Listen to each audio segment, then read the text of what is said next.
Hello বন্ধুরা, স্বাগতম নাটকের মঞ্চের আরেকটি রহস্যময় আর অবাক করা ভিডিওতে। আজ আমরা কথা বলবো এমন এক ভুতুড়ে ট্রেনের সম্পর্কে যা কেবল ইতিহাসই নয় বরং মানুষের মনে আতঙ্ক সৃষ্টি করেছে।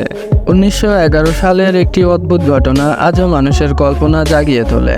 ইতালির জেনেটি কোম্পানি আধুনিক প্রযুক্তিতে তৈরি করেছিল একটি ট্রেন যা ছিল তাদের সময়ের অন্যতম উদ্ভাবনী। জেনেটটি রোম থেকে যাত্রা শুরু করে 100 জন যাত্রী নিয়ে একটি পাহাড়ি টানেলের দিকে এগিয়ে যায়। এটি ছিল সিমলিনা নামের একটা টানেল, কিন্তু তখন যা ঘটেছিল তা আজও একটি বিরাট রহস্য হিসাবে থেকে গেছে। ট্রেনটি যেন মাটির নিচে মিশে গিয়েছিল। কেউ জানে না কিভাবে পুরো ট্রেনটি এবং এর ভেতরের মানুষগুলো একেবারে অদৃশ্য হয়ে গেল। অনেকেই তথ্য দিয়েছেন, কেউ বলে এটি টাইম ট্রাভেলের একটি ঘটনা, যেখানে ট্রেনটি হয়তো অন্য কোনো সময় বা মাত্রায় চলে গেছে। অন্যদিকে কিছু লোক দাবি করেন তারা বিভিন্ন সময়ে সেই ট্রেনের মায়াবী উপস্থিতি দেখেছেন। এমনকি দ্বিতীয় বিশ্বযুদ্ধের সময়ও ট্রেনটির ভেতরে উপস্থিতির খবর পাওয়া যায়। যারা এই ট্রেনটি দেখেছেন তাদের মতে ট্রেনটি এক মুহূর্তের জন্য দেখা দেয়, আবার হঠাৎ অদৃশ্য হয়ে যায়।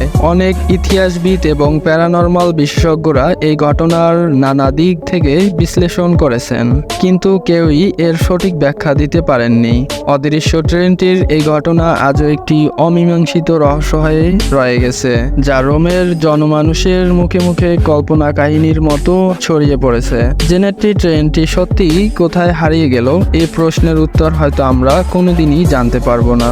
আজও এই রহস্যময় ট্রেনের কাহিনী মানুষকে অবাক করে দেয়, এবং জেনেটি ট্রেনটি কিভাবে অদৃশ্য হলো তা ইতিহাসের এক অমীমাংসিত রহস্য হয়ে রয়েছে।